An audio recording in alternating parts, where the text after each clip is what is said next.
What is up, people? It is MewMonster58. Welcome back to another video review. Today we are going to be taking a look at the Monsterarts Godzilla from the 1995 film Godzilla vs. Destroya, the 70th anniversary special color version, otherwise known as Burning Godzilla from Godzilla vs. Destroya. So, taking a look at the box here, though, you can see some very nice artwork here of, or more like product shots of Godzilla himself. You can see the very nice Japanese kanji, Godzilla vs. Destroya. Obviously, this is the film. You can see the nice logos here. You can see the Godzilla 2025 logo. You can see like the sort of legendary Godzilla logo, 70th anniversary, and then another logo right there as well. You can see all this text here down here. You can see the Tamashii Nations there. You can also see the Tamashii Nations right there, and then the Bandai here as well. Nice 70th anniversary here on the side. Looks really, really good. The Godzilla 1995 70th anniversary special color version there as well. Then you can see some more nice product shots here on the side, and then more nice text as well. And then on the back, you can obviously see your obligatory product shots, how he looks. He comes with his little stand, the actual sort of atomic breath part, a little bit of a flame part, and just some nice shots of him overall, and then some more text here on the movie itself. And so, when it comes to the box, I think it's really cool because I actually didn't show the top here, the sort of burning part of this box looks really cool. Like I said, as per usual, I think Bandai kills it with the packaging, and so without further ado, alrighty, folks, here we have the Monsterarts Godzilla from the 1995 film Godzilla vs. Destroya, the 70th anniversary special version, out of the box. And I gotta say, guys, this guy looks really, really good. Now, I was one of the people who never was able to get the original Monsterarts Burning Godzilla releases, and this is obviously being re-released along with Destroya, so that we are able to, people who didn't get those figures before are now able to get them today, and so. When it comes to this film, this is obviously the most iconic, in my opinion, part of the film when it comes to Godzilla's appearance in the film, is that he essentially achieves critical mass, and then he uses this power through his essentially internal nuclear reactors to help defeat Destroya. And so when it comes to this version of Godzilla, I felt that for my shelf, I really wanted this Burning Godzilla on my shelf, and so I was really happy that Bandai decided to re-release it. And so when it comes to the comparisons today, I will not have any of the original Burning Godzilla releases to compare. In addition to that, I will not have anything really beyond Magnus. And the other thing is, you might ask, well, why not compare the Super 7 one? Even though I would compare the Super 7 Destroya to this, which I do own and I did a review, I will provide a link in the upper right and a link down below to that review if you wish to take a look at that. At the end of the day, that is a figure that is wildly out of scale. The only reason I initially picked up that Super 7 Destroya is because I didn't expect them anytime soon to re-release this version of Godzilla as well as the Destroya, and well, it so happens to be about a year-ish, maybe a few months. I can't remember when I did that review. It was sometime last year, just can't remember. But 6 months to a year after that review was released and I got that figure, was when this figure ended up being announced. It got announced within that time frame. So it's a bit of a shame. I will eventually replace that Destroyer with the Monsterarts one just because of space and everything like that. But just wanted to get that out of the way before we get into this. But taking a look at Godzilla himself, he does look really, really solid. Now, the one thing about this guy's look is that his eyes look really goofy.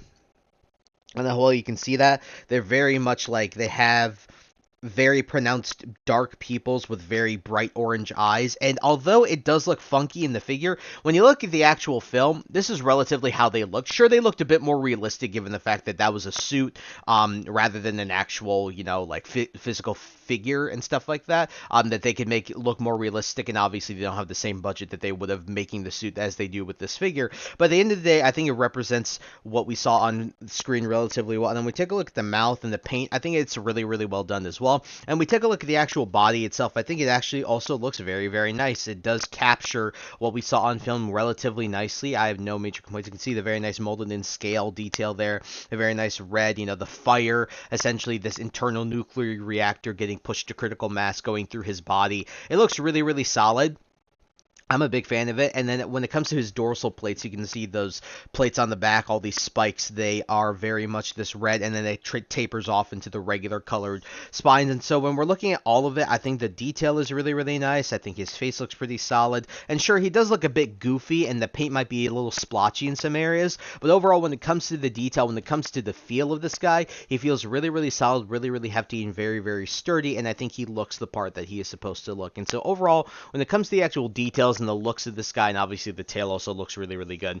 I really think they did a pretty bang-up job. Nothing in insane, insanely spectacular, but they did exactly what they needed to represent what we saw on screen with Burning Godzilla himself, or Godzilla from the film. And so what we're going to do is we are going to do our size comparison. So we are going to set Burning Godzilla off to the side here.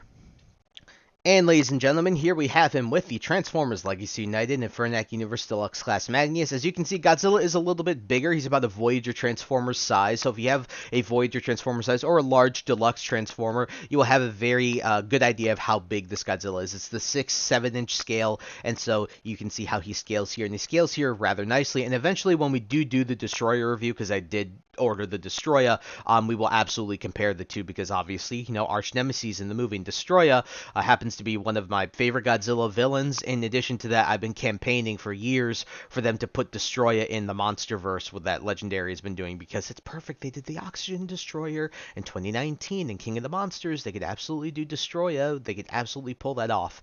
I know that's a bit of a tangent, but I just want to get that off my chest because I really would like to see a modern interpretation of how Destroyer would look in this day and age. Alrighty, folks, and it's time for the articulation for this guy. And now this is where this guy kind of falls a little bit. Despite him feeling sturdy, he does feel great in terms of how sturdy he is and how tight his joints and everything feel like that. At the same time, this figure doesn't move all that well. Now, obviously, Godzilla isn't the most dynamic character, and so I give it a little bit more leeway because Godzilla will not be that dynamic. Like, the most dynamic Godzilla that we've gotten really is Zilla, right? Because of the way that the legs are designed. It's more kind of like horse-style legs rather than the actual sort of legs that we have on most of the traditional Godzillas that we see. But this guy doesn't move as well as I would like to, but everything does feel very tight and very sturdy. So first things first is the head. You have a bunch of joints here, so you can look about down that far. You can look up a little bit. The mouth opens and closes, obviously. You can do side to side a little bit like this. The arms should be able to do a full 360, but because of how much bulk is around here, it's just really difficult to get him moving past that much. The elbows bend to about 90, then you have a ball joint in the wrist as well. You have rotation here as well. You do have some joints up here, so you have some joints where you can move it back and forth. You can have some ab crunch back and forth like so. Can't really go super far, like I told you. For the legs, you can, rotate a bit like this. You can rotate a bit like that. They actually rotate back pretty far. A little bit there, a little bit of rotation there. Not much of a knee bend. We do have some decent ankle rocker, given how chunky he is. And then the tail does everything the Godzilla tail usually does. It's just for my copy, the joints are really tight, and so unlike something like Final Wars Godzilla, his tail doesn't really bend all that far. This is about the best you can get in terms of a bend. You can't have it curl around like this or something like that, which is a bit of a shame because like I said, Final Wars in my opinion has one of the best tails for doing that. You can just curve it around like this. This guy has a much stiffer tail, as you can see, that even just bending it just a little bit past the the points where it's allowed to is gonna pop them out from their ball joints. But overall, this is the worst part about this figure, is he just doesn't move all that well. But like I said, when it comes to Godzilla, he is not a dynamic, super dynamic character with all these crazy, superhero poses or anything like that. So I do give it some leeway, but it is something to note, is that this guy doesn't move the best, although all of his joints do feel very solid and very tight. Alrighty, folks, it's time to get into his accessories, and he comes with a little bit, and definitely much more than most SH Monsterarts these days come with.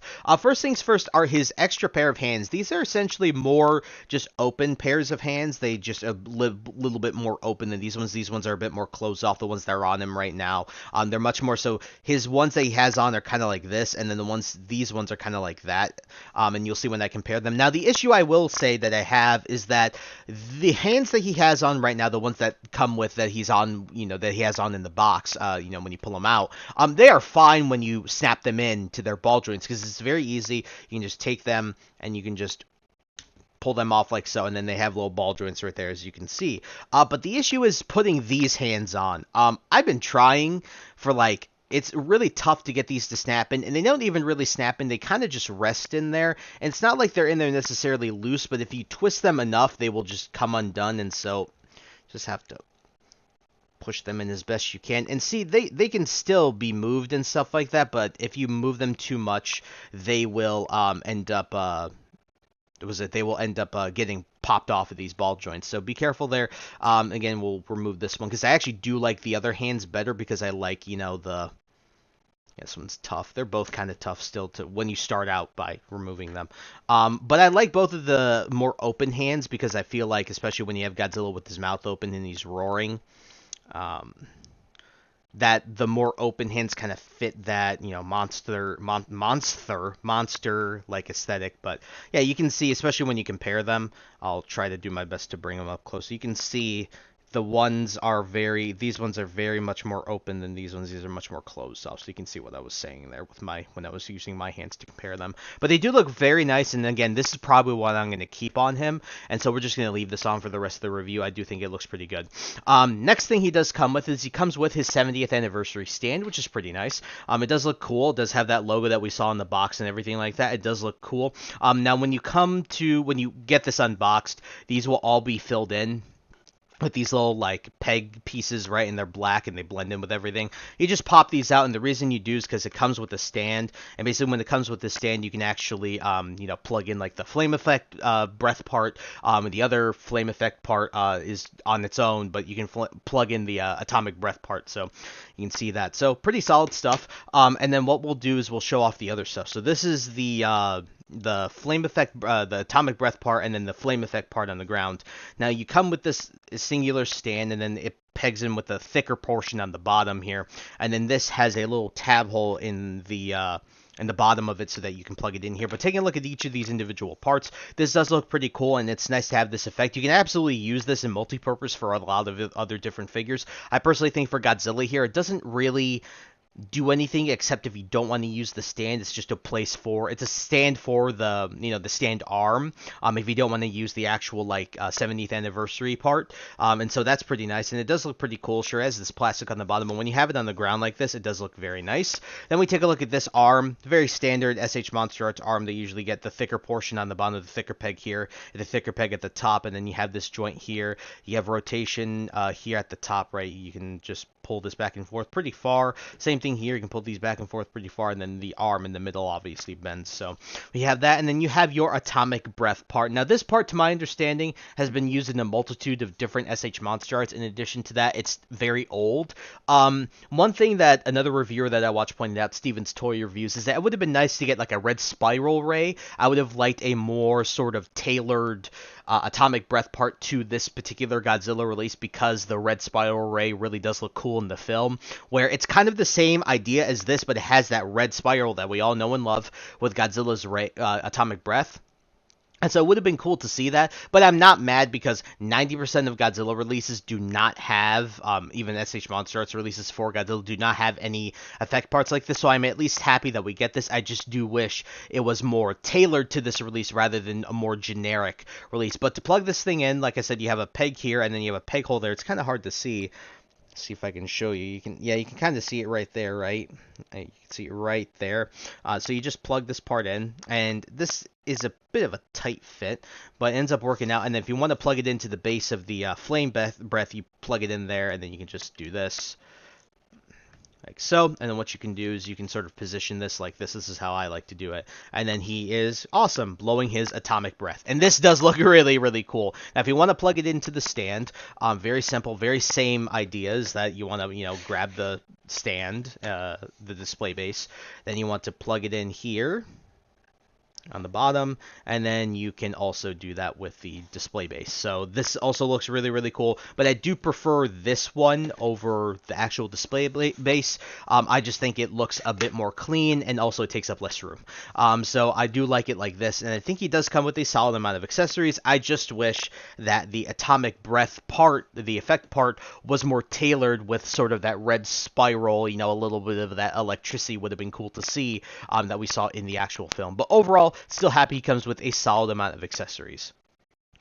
Alrighty, folks, so for my final and concluding thoughts on the SH Monsterarts Godzilla from the 1995 film Godzilla vs. Destroyer, the 70th anniversary special version, this guy's a really solid release, and especially for someone like me who wasn't able to get the original Burning Godzilla release and or releases, it's really nice to be able to get another crack at this so that I have a representation of Burning Godzilla in my collection. Now, like I said, I know Super 7 has released figures for both the Destroyer as well as Burning Godzilla for a smaller for a smaller amount than both of these, especially considering that they're larger figures. But especially for me, and I think a lot of collectors can understand where I'm coming from, it's nice to have a figure in a smaller scale because especially when it comes to displaying your stuff, space is everything. And I guarantee you most of us do not have a massive amount of space to be able to display the stuff. So to be able to have a smaller figure to represent said character from said film, it is nice to have some extra space for other stuff. And so that's why I do still really like this. But there are a couple things about this figure that I'm not the biggest fan of. Number one is the articulation.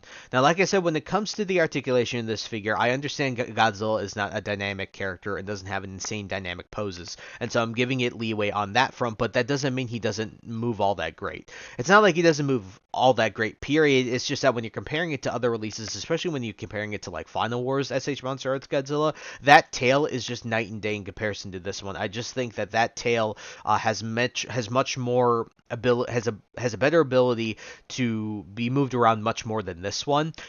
Even though the joints feel really nice and tight on this tail, when you're comparing both releases, the tail on this one leaves a lot to be desired in terms of the movement that you can do with in comparison to the Final Wars one. The other thing I'm not the biggest fan of when it comes to this Godzilla release is when it comes to the effect piece. Now, don't get me wrong, it is really, really awesome for us to finally have a Godzilla release that has an effect part released with it.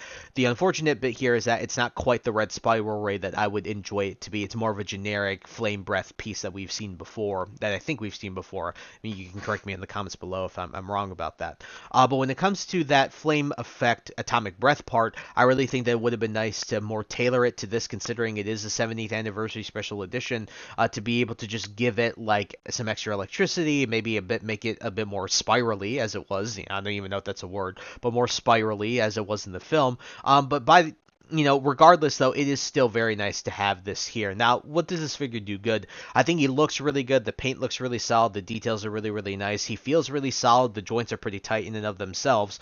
And the accessories like the display base, the extra hands, both the atomic breath part as well as the flame effect part that goes on the ground, those are all really nice. And so out of a 10, I'm going to give this between a 7 to an 8. I do think that is a solid release, but the articulation, maybe the articulation, the lack of sort of, the personalization and making it feel more special by not giving us a red spiral ray does sting a bit. And also the last thing I didn't mention that was a bit annoying was getting those hands on.